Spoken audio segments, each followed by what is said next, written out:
जालनामध्ये OBC आंदोलक लक्ष्मण हाके आणि नवनाथ वाघमारे यांनी काल 25 जूनला पत्रकारांशी संवाद साधला।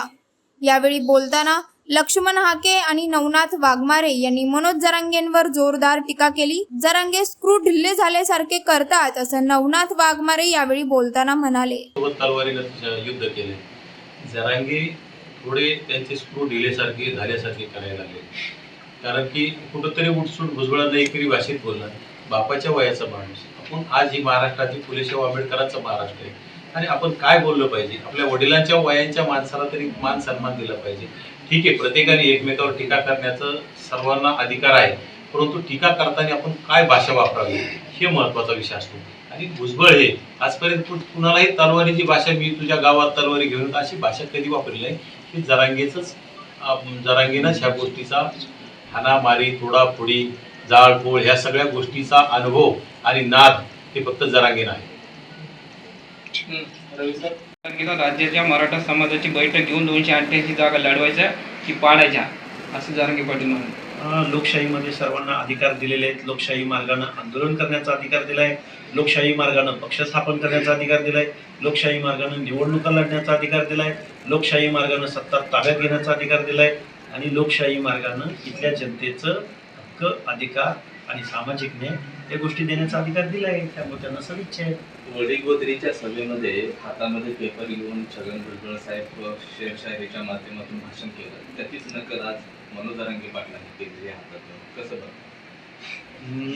आता भुजबळ साहेबांनी जे काही वडीगोद्रीमध्ये भाषण केलेलं होतं, हे भाषण तिथं आलेल्या जनतेच्या मनामध्ये विश्वास निर्माण करण्यासाठी काही शेरोशायरी म्हटल्या असतील, काही म्हणी वाक्प्रचार म्हटले असतील। हे खरं तर माणसांच्या मनामध्ये एक विश्वास निर्माण करण्यासाठी शेरोशायरीचा वापर केला जातो, वाक्प्रचारांचा वापर केला जातो, म्हणींचा वापर केला जातो, काही घोषणांचा वापर केला जातो।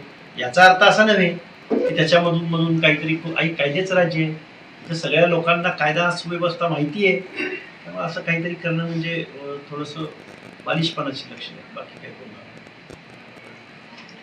प्रतिसाद मला वाटतंय आम्हाला एक दिवस सुद्धा घरी बसू देणार नाही। आमची तब्येत, आज आम्ही रिकवर होतोय असं म्हटल्यानंतर आत्ता या हॉस्पिटलमध्ये सुद्धा रांगाच्या रांगा लागल्या, त्यामुळे आम्हाला 24 तास अपुरे। आणि आत्ता आम्ही इथून पुढच्या कालावधीमध्ये, आत्ता आमचा जरी 2-3 दिवसाचा दौरा असला तरी लवकरच एक 4-5 दिवस आमचे मध्ये गेले की आम्ही पुढचा दौरा, एक महाराष्ट्र लेवलचा दौरा असला पाहिजे। आम्हाला नांदेडहून कॉल येत आहेत, आम्हाला खानदेशातून कॉल येत आहेत, आम्हाला विदर्भातून कॉल येत आहेत, अगदी आम्हाला पश्चिम महाराष्ट्रातल्या प्रत्येक तालुक्यातून, जिल्ह्यातून कॉल येत आहेत।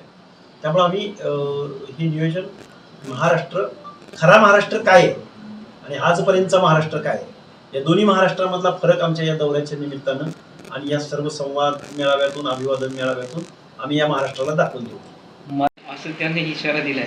अरे इथं पक्ष आहे, त्यांना त्यांच्या भूमिका मांडण्याचा अधिकार आहे। असा कोण हिटलर या भारतात जन्माला आलाय की मी तुला पाडतोच, तुमच्या 5 पिढ्या राजकारणात उरल्या नाही पाहिजेत, असं त्यांना मतदान करा, हे हुकुमशाहीची लक्षण आहेत। अरे हुकुमशहा पण असावा, पण त्याच्यापुढं काहीतरी विजन असावी ना। हे काय कसलं लक्षण आहे? पाडतो, धरतो, मिळवतो, नाही मिळालं तर हे करतो, हे बेकायदेशीर, म्हणजे काय म्हणायचं याला, हे लोकशाही राज्यामध्ये राहणाऱ्या सिव्हिलायझ्ड पीपलची, माणसांची, म्हणजे संविधान मानणाऱ्या लोकांच्या तोंडी अशी वक्तव्य येत नाही। छगन भुजबळांना उद्देशून ते असेही म्हणाले की त्या टांगा उलटा नाही बांधला तर माझं नाव नाही का। आता टांगा अस्तित्वातच नाही तर ते कसा उलटा कुठं बांधणार आहे, त्याचं त्यांनाच प्रश्न विचारा। कुठं टांगा उरलाय का? काही चित्रातला वहीवरचा टांगा उलटा बांधतायत का? काय कुठला टांगा उलटा बांधणार, कसला टांगा, काही बोलायचं किंवा ते आता भुजबळ साहेब वयानं खूप मोठे आहेत, मात्र ते कधी पण बोलताना जरांगे पाटील एकेरी उल्लेख घेतात भुजबळ साहेबांचा। काय वाटतं तुला हिंगा दाखवतो, पण तुला हिंगा दाखवतो, एकेरी उल्लेखानच बोलतो।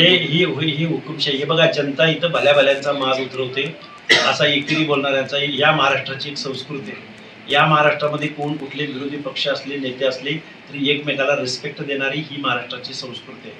आरेतुरेचा माज, आरेतुरे करणाऱ्याचा आणि एकदम खालच्या लेवलला जाऊन बाता करणाऱ्यांना महाराष्ट्राची जनता सुज्ञे, त्यांना त्यांची जागा निश्चित दाखवेल। मला आंतरवादी सराटीमध्ये यायचं होतं, मात्र पोलिसांनी परवानगी नाकारली आणि हाकेंना परवानगी दिली। हा जातीयवाद नाही का? असा सवाल जरांगे पाटलांनी उपस्थित केला. जरांगे पाटलांच्या अंतरवली सराटीमध्ये गेले होते ना आज ते 2 दिवसापूर्वी 2 दिवसापूर्वी. तुम्ही किती आंदोलने केली अंतरवली सराटीमध्ये? त्यावेळी पोलिसांनी तुम्हाला परवानगी दिलीच होती ना.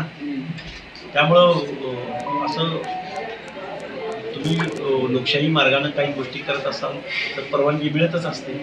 तुम्ही ताफा घेऊन जर जाणार असाल 200 गाड्यांचा, तर गाव चिमुकलं आहे, गावातले रस्ते छोटे आहेत, तिथं 200 गाड्यांचा ताफा गेला तर अगोदरच ते गाव घुसमटलंय तिथं. ह्या गोष्टीचा पण विचार होणं आवश्यक आहे. प्रशासनाला ज्या गोष्टी योग्य होतात ते प्रशासन निर्णय घेत असतं. वाघमारे साहेब भुजबळ